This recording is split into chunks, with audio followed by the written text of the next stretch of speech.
चलिए दोस्तों, आज के लेक्चर में हम मल्टीपोलैरिटी एंड रीजनलिज्म के बारे में हम पढ़ने वाले हैं। The world order was dominated by the United states in the post cold war era.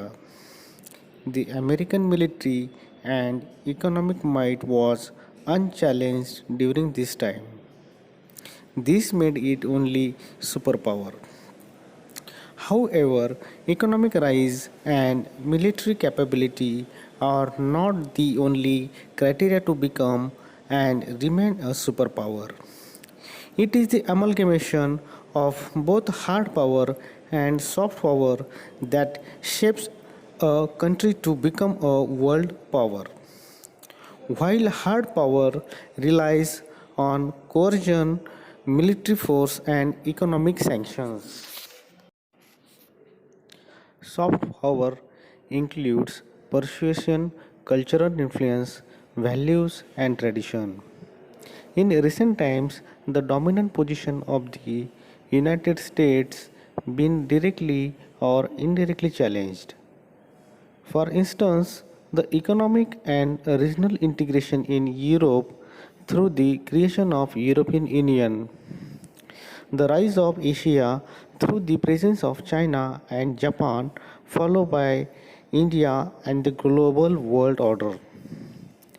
The military resurgence of Russia and growing importance of new regional organizations have to come define a shift from a unipolar to multipolar world order.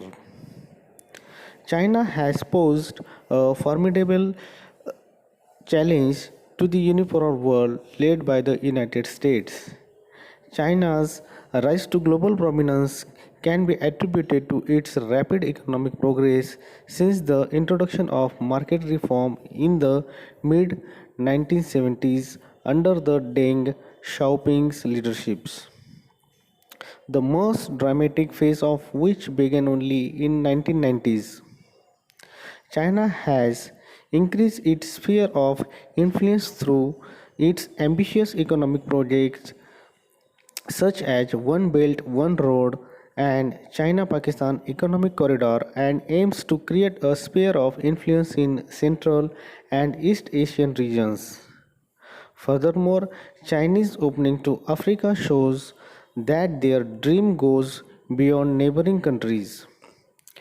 Militarily, China is ambitiously building up its naval and air power in order to back up its claims in South China Sea.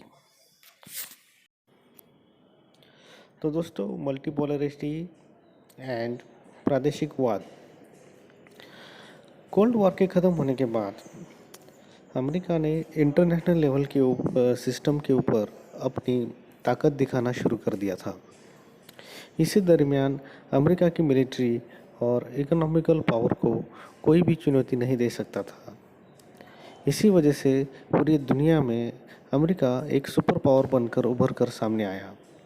किंतु supreme power होने के लिए और उस जगह पर कायम रहने के लिए या कायम बने रहने के लिए मिलिट्री और इकोनॉमिकल नज़रिए से संपन्न होना ज़रूरी नहीं होता है। पूरी दुनिया के सुपर पावर होने के लिए हार्ड पावर और सॉफ्ट पावर का इनका मिलाप होना बहुत ज़रूरी होता है। हार्ड पावर और सुपर पावर इन दोनों का मिलाप होने के बाद ही कोई भी मुल्क सुपर पावर बन पाता है। हार्ड पावर में इकोनॉमिकल रिस्ट्रिक्शंस और मिलिट्री पावर प्रेशर्स यह चीज़ें आती है, और सॉफ्ट पावर में मुल्क की इमेज, कल्चरल इन्फ्लुएंस और परंपरा जैसी इन मूल्यों का विचार किया जाता है। तो दोस्तों, सॉफ्ट पावर के बारे में हमने प्रीवियस लेक्चर में बहुत सी सारी मालूमात हमने ली थी। अगर आपको सॉफ्ट पावर को समझना है तो उस वीडियो में जाकर आप वो वीडियो दोबारा देख सकते हैं, हार्ड पावर और सुपर पावर का। बीते हुए कुछ सालों में अमेरिका की सुपर पावर को डायरेक्टली या इनडायरेक्टली चुनौती देने का प्रयास किया गया है। यहाँ पर हम एग्जाम्पल दे सकते हैं। उदाहरण के तौर पर यूरोपियन यूनियन के ज़रिए यूरोप में इकोनॉमिकल और रीजनलिज्म के आधार पर एकजुट होती हुई दिखाई देती है। चीन, जापान और हिंदुस्तान की वजह से इंटरनेशनल सिस्टम में एशिया का इम्पोर्टेंस बढ़ता हुआ नज़र आ रहा है या बढ़ता हुआ दिखाई देता है। रशियन मिलिट्री की पावर बनके रशियन मिलिट्री की पावर बनके उभर कर सामने आया और नए रीजनल ऑर्गेनाइजेशन का महत्व बढ़ने की वजह से जो यूनिपोलरिटी सिस्टम जो बनी हुई थी वह बायपोलरिटी सिस्टम में तब्दील हो गई। अमेरिका के नेतृत्व में खड़ा हुआ यूनिपोलर सिस्टम को चाइना ने तगड़ी चुनौती देने का काम किया है।